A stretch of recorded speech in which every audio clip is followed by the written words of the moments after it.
Federal High Court in Abuja has vacated an interim forfeiture of 40 landed properties granted against Ike Ekweremadu.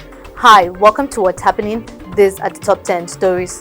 At number 1, Federal High Court in Abuja on Friday vacated an interim forfeiture of 40 landed properties granted against the former Deputy Senate President Ike Ekweremadu. Justice Ike vacated the order following the discovery that the forfeiture order was fraudulently obtained by the federal government against the properties. The judge, while lifting the order, held that the Economic and Financial Crimes Commission concealed information that led to granting it. At number 2, Amitolu Shitu, the field commander of the Western Security Network Agency, Amotekun Osun, has resigned. The information of his resignation was made known by Yusuf Idowu, the Amotekun Osun spokesperson in Osogbo on Friday. The Amotekun Osun spokesperson also revealed that Shitu's resignation letter had been tendered to the office of the Secretary of the Osun State Government. At number 3, consistent with the force's sustained welfare policy for personnel and other families, Chief of Army Staff Lieutenant General Farouk Yahaya has ordered verification and screening of eligible children of officers who died in active service for academic sponsorship.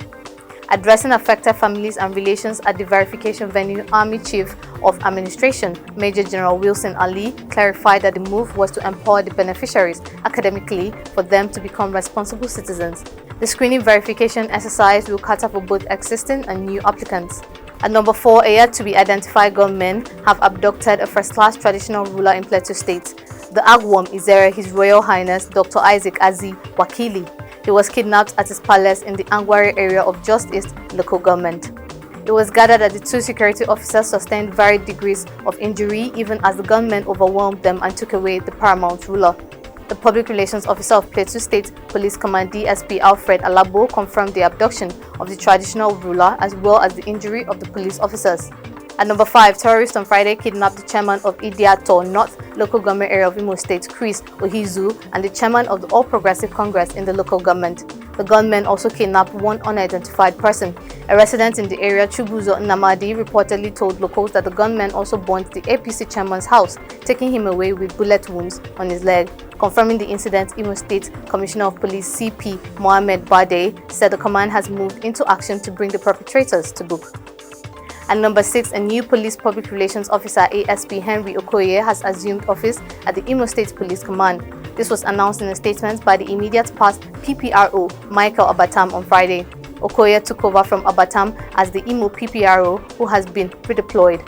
ASP Henry Okoye hails from Idenmili North local government area of Anambra State.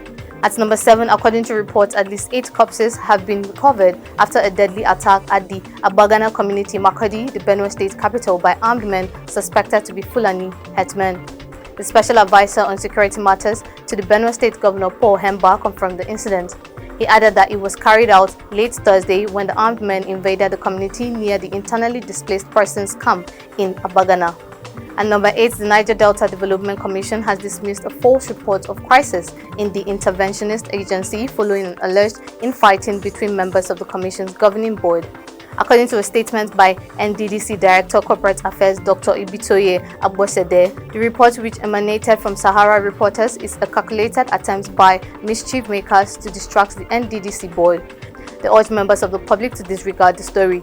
He further said the chairman insisted on a drastic reduction in the number of aides attached to board members.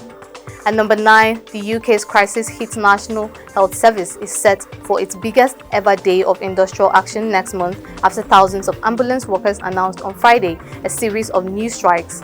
The state-funded healthcare system will see nurses and ambulance workers from 3 different unions walk out on February 6th in an ongoing pay dispute with the government. The country has been hit by months of stoppages across the public and private sectors as decades-high inflation fuels the worst cost of living crisis in a generation.